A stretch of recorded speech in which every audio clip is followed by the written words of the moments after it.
I swung my sword in front of me, cutting down the opponent. I ducked as another one thrusted his lance at me, and in response I stabbed my sword behind me. Backflipping, I swiveled around, parried the enemy's axe, and kicked them off balance before stabbing them.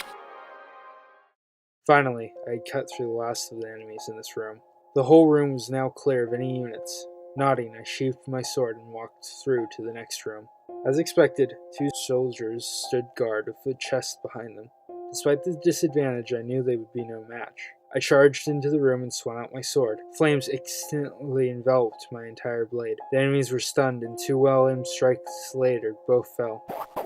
My sword extinguished, and I inspected the chest. As usual, it was locked tight. I made a mental note to tell Kath once I met back up with everyone. As I dashed through the next door, a lone fighter ran towards me.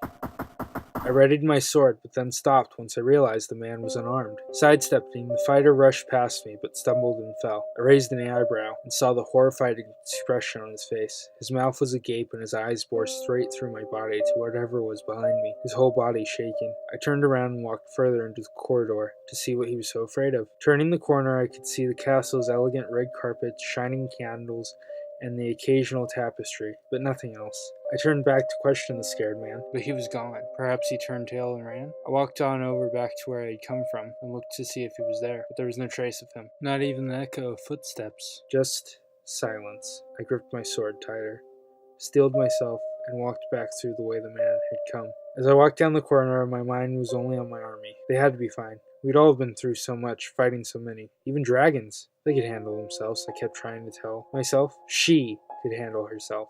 I believed it, that they were fine. And yet that cold shiver still ran down my spine. Finally, I reached the giant, elaborate, double-sided doors. The throne room. I took in a deep breath, readied my blade, and kicked the doors open. Raising my blade, ready to join the...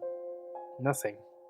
The entire throne room was empty. Not a single cell. I looked around frantically, but the room was completely vacant.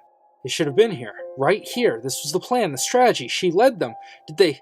Oh, gods. Oh, gods, no. Please, please, no. My stomach churned. I couldn't take any more loved ones dying. Least of all her.